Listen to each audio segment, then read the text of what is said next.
اعوذ باللہ من الشیطان الرجیم بسم اللہ الرحمن الرحیم۔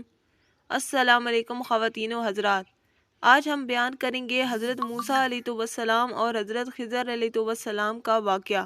حضرت موسیٰ علیہ السلام جب عزم مصمم کر کے چلے تو اللہ تعالیٰ نے فرمایا کہ ہم نے حضرت موسیٰ علیہ السلام کو جس بندے کی نشانی بتائی تھی وہ بندہ ان کو وہاں مل گیا۔ سفید چادر اوڑھے حضرت خضر علیہ السلام وہاں لیٹے ہوئے تھے۔ حضرت موسیٰ علیہ السلام وہاں کھڑے ہو گئے اور کہنے لگے کہ حضرت میں آپ کے پاس اس لیے آیا ہوں کہ اللہ تعالیٰ نے آپ کو جو علم عطا کیا ہے اس علم کو سیکھنے کے لیے میں آپ کی چوکھٹ پر آیا ہوں۔ کہا کہ تم میرے ساتھ صبر نہیں کر پاؤ گے، معاملے مشکل ہیں، سفر دشوار ہے، منزل کٹھن ہے، اور میرے معاملات ایسے ہیں کہ تم اعتراض کرو گے اور تم اس کے بغیر رہ نہیں سکتے۔ حضرت موسیٰ علیہ السلام نے کہا کہ اگر اللہ تعالیٰ نے چاہا تو آپ دیکھیں گے، اور آپ کے کسی حکم اور کسی کام کی میں نافرمانی نہیں کروں گا۔ اور کہا کہ شرط یہ ہے کہ جو میں کروں وہ تم اس پر اعتراض نہیں کرو گے، اور یہاں تک کہ میں خود بھی نہ بتاؤں تم مجھ پر کوئی سوال نہیں اٹھاؤ گے۔ حضرت موسیٰ علیہ السلام نے کہا کہ ٹھیک ہے، میں کچھ نہیں کروں گا۔ حضرت موسیٰ علیہ السلام اور حضرت خضر علیہ السلام وہاں سے چل پڑے۔ دریا کے اس پار جانا تھا۔ کشتی کا مالک حضرت خضر علیہ السلام کو جانتا تھا، اس لیے اس نے کوئی کرایہ نہیں لیا۔ لیکن جب کشتی پر سوار ہوئے تو حضرت خضر علیہ السلام نے اپنے عصا سے کشتی کا ایک پھٹا توڑ دیا۔ تو بے ساختہ حضرت موسیٰ علیہ السلام نے کہا کہ آپ نے پھٹا توڑ دیا۔ حضرت خضر علیہ السلام نے کہا کہ میں نے کہا تھا نا کہ تم میرے کاموں پر صبر نہیں کر پاؤ گے۔ حضرت موسیٰ علیہ السلام کو یاد آیا اور کہا کہ اس پر کوئی معاوضہ نہ کیجیے۔ پھر وہاں سے آگے چل پڑے۔ دیکھا کہ بچے کھیل رہے تھے، ایک خوبصورت بچہ جو وہاں کھیل رہا تھا۔ حضرت خضر علیہ السلام آگے بڑھے اور اس بچے کی گردن مروڑ دی، یعنی اس کا قتل کر دیا۔ صاحب شریعت تھے حضرت موسیٰ علیہ السلام، اس لیے بغیر کچھ سوچے سمجھے وہ بول پڑے کہ بغیر کسی وجہ کے آپ نے قتل کر دیا، اس نے ہمارا گوایا کیا تھا؟ آپ نے بہت ہی غلط کام کیا، یہ کوئی اچھا کام نہیں کیا آپ نے۔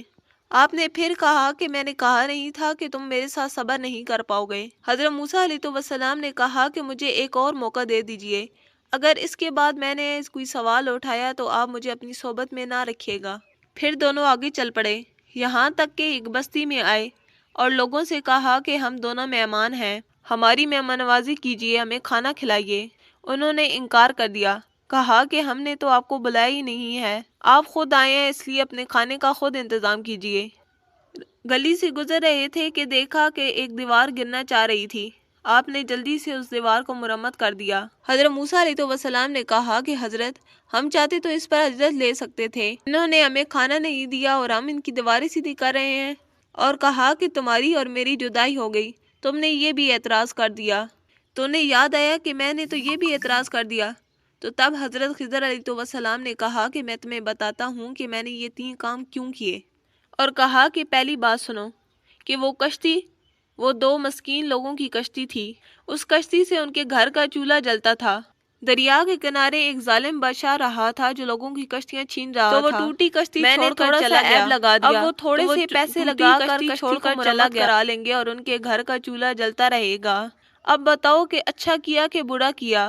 کہا کہ اب وہ بات بچے کی ہے، وہ بچہ جس کے ماں باپ مومن تھے، نیک تھے، صالح تھے، بچے نے بڑے ہو کے بوڑھا ہونا تھا، تو اس لیے ہم نے اس بچے کو قتل کر دیا کہ اللہ تعالیٰ اس کے بدلے انہیں بہتر اولاد دے گا۔ اور اب دیوار کی بات سن لیجئے۔